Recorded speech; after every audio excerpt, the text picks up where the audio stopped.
ചേരുകയാണ്. ശ്രീ രാഹുൽ ഈശ്വർ, നോക്കൂ, വളരെ പ്രധാനപ്പെട്ട പോയിന്റുകൾ നിരത്തിയാണ് കോടതിയിലേക്ക് തന്ത്രിക്ക് വേണ്ടി അഭിഭാഷകൻ നിരത്തുകയും 41ാമത്തെ ദിവസം ജാമ്യം നേടുകയും ചെയ്തത്. ഇതിലെ പല കാര്യങ്ങളും നമുക്ക് വായിക്കുമ്പോൾ പലതും ബോധപൂർവം ഈ SIT സംഘം മറച്ചു വെച്ചതായി തോന്നുന്നുണ്ട്. അത് ഈ പറഞ്ഞ ഉണ്ണികൃഷ്ണൻ പോറ്റി ശബരിമലയിലേക്ക് എങ്ങനെ എത്തുന്നു എന്നത് സംബന്ധിച്ചാണ്. അവിടെ ഉണ്ണികൃഷ്ണൻ പോറ്റിയുടെ ബന്ധം, അത് തന്ത്രിക്കുപരി മറ്റുള്ള കുടുംബാംഗങ്ങളുമായിട്ടൊക്കെയുള്ള അവരുടെ ലിങ്ക്, ഇതൊന്നും ഈ കുറ്റപത്രം അല്ലെങ്കിൽ ഈ FIR പ്രാഥമിക ഫസ്റ്റ് ഇൻഫർമേഷൻ റിപ്പോർട്ടിലോ അല്ലെങ്കിൽ തുടർന്നോ ഒന്നും കോടതിയെ ബോധ്യപ്പെടുത്താൻ SIT കഴിഞ്ഞിട്ടില്ല. അപ്പോൾ ട്രാപ്പിലാക്കുകയായിരുന്നു തന്ത്രി പറയുന്നത് പോലെ. ശരിക്കും ഒരു ഗൂഢാലോചന, കോൺസ്പിറസി ഇക്കാര്യത്തിൽ ഉണ്ടായിട്ടുണ്ടോ രാഹുൽ ഈശ്വർ?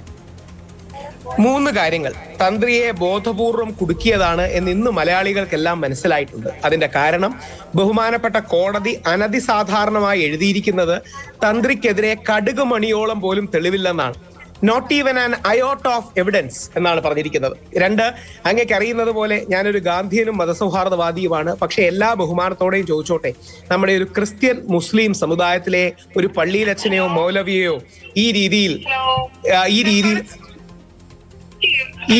രീതിയിൽ അറസ്റ്റ് ചെയ്ത് കള്ളക്കേസിൽ ജയിലിലിടുമോ? ഹിന്ദു സമൂഹത്തോടുള്ള അവഹേളനവും അയ്യപ്പ വിശ്വാസികളോടുള്ള അവഹേളനം, അതുകൊണ്ട് അതിശക്തമായ രീതിയിൽ ഇതിന് പ്രതിരോധമുണ്ടാകണം, ഇതിന് ജസ്റ്റിസ് ഉണ്ടാകണം.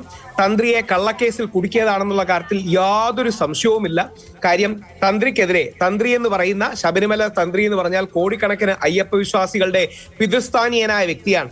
ശബരിമല അയ്യപ്പന്റെ ആ തന്ത്രിയെ CPM ഗവൺമെന്റ് കള്ളക്കേസിൽ കുടുക്കി. ഒന്ന്, ശ്രീ പിണറായി വിജയൻ അടക്കമുള്ള CPM-കാർക്ക് അല്ലെങ്കിൽ CPM ഗവൺമെന്റിനെതിരെ ആരോപണം വരുമ്പോൾ അല്ലെങ്കിൽ അതിന്റെ ചോദ്യശരങ്ങൾ നീളുമ്പോൾ അതിന്റെ മുനയൊടിക്കാൻ വേണ്ടിയാണ് തന്ത്രിയെ കള്ളക്കേസിൽ കുടുക്കിയത്.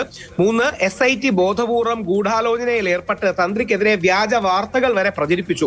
മാതൃഭൂമി അടക്കമുള്ള പ്രമുഖ ചാനലുകൾ ചെയ്തില്ല എന്നുള്ള സന്തോഷമാണ്. പക്ഷെ ചില ചാനലുകൾ ആ കാര്യങ്ങൾ കൊടുക്കുകയുണ്ടെന്നുള്ളത് സത്യമാണ്. കാര്യം തന്ത്രി ഭാഗികമായി സ്വർണ്ണക്കൊള്ളയിലെ പങ്ക് സംഭവിച്ചു എന്നും തന്ത്രിക്ക് 2.5 കോടി രൂപ ഇൻവെസ്റ്റ്മെന്റ് ഉണ്ടെന്നും ഒക്കെ പറഞ്ഞ് പല ആൾക്കാരും അത് ചെയ്യുകയുണ്ടായി. 1-2 മുഖ്യധാരാ മാധ്യമങ്ങളടക്കം അത്തരത്തിലുള്ള വാർത്തകൾ പോലും കൊടുക്കുകയുണ്ടായി. അപ്പോൾ 2-3 കാര്യങ്ങൾ വ്യക്തമാണ്.